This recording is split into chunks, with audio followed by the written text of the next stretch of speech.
So you got to ask yourself, are you feeling lucky? I am, because we are going to make a fantastic black-eyed pea curry in a few minutes with just these ingredients. Hi everybody, I'm Ellen Canner. Welcome. We are into December and I am really crushing these days on black-eyed peas.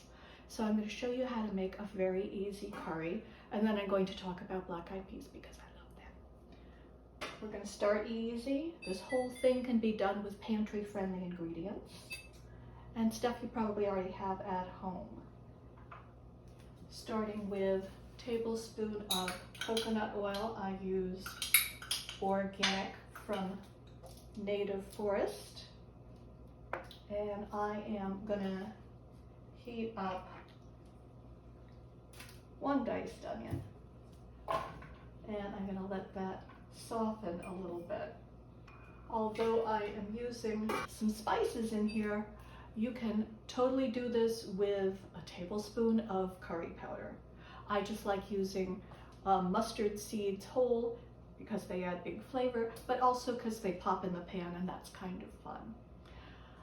Black-eyed peas are associated with luck. These are my Rancho Gordo super lucky black-eyed peas, and they are part of Hopping John black-eyed peas and rice, which I always make to start the new year with luck. But why wait for it, right? Black-eyed peas are so versatile, so fun. I'm gonna share my link from yesterday. I had a post on all the great flavors of the world that black-eyed peas can encompass. Whoa, I'm still getting used to my new stove. It's so hot, it's so wonderful.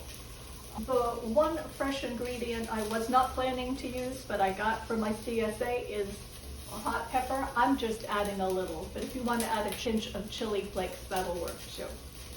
I got that.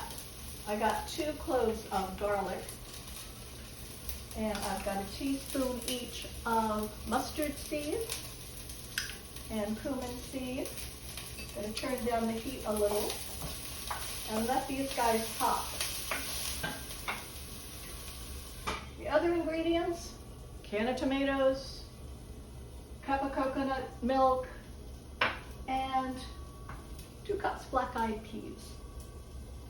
Black-eyed peas apparently got their origin in China or India, made their way to Africa, where everyone fell in love with them. Smart people. Although we associate them with the South, the Americans didn't really go for them for a while. Now, we're going to add a can of chopped tomatoes. I told you my stove is hot. This curry, by the way, is not. It is gently warm. And if you do want to add curry powder instead of the whole spices, I suggest a Jamaican one, which tend to be mild, just also kind of warming.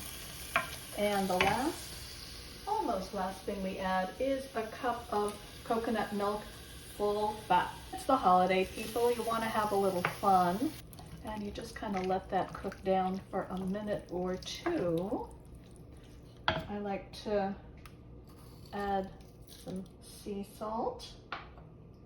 And the one extra I could not resist, in addition to my hot pepper that I got from my CSA, we got some really lovely collards. So I just chopped up 1 nice young leaf, and I'm going to put that in there too, because you know how I feel about greens. And I was just at a party and a woman was like, well, what do you do with greens? Add them to everything. If you don't want to make them a main event, they love to play with others. Letting this cook down a little bit. One year I wrote about Hopping John for the Miami Herald, created such a demand, local stores ran out. So stock up now. The last thing I think I would finish with is a squeeze of lime. You know how I feel about a little acidity at the end.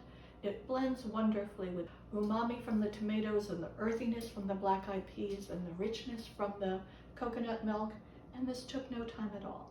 It is wonderful over rice. It would be great with roti and a flatbread. Ah, so good. So it's the holiday, you're super busy, you can have dinner ready in under 10 minutes. How great, how lucky is that?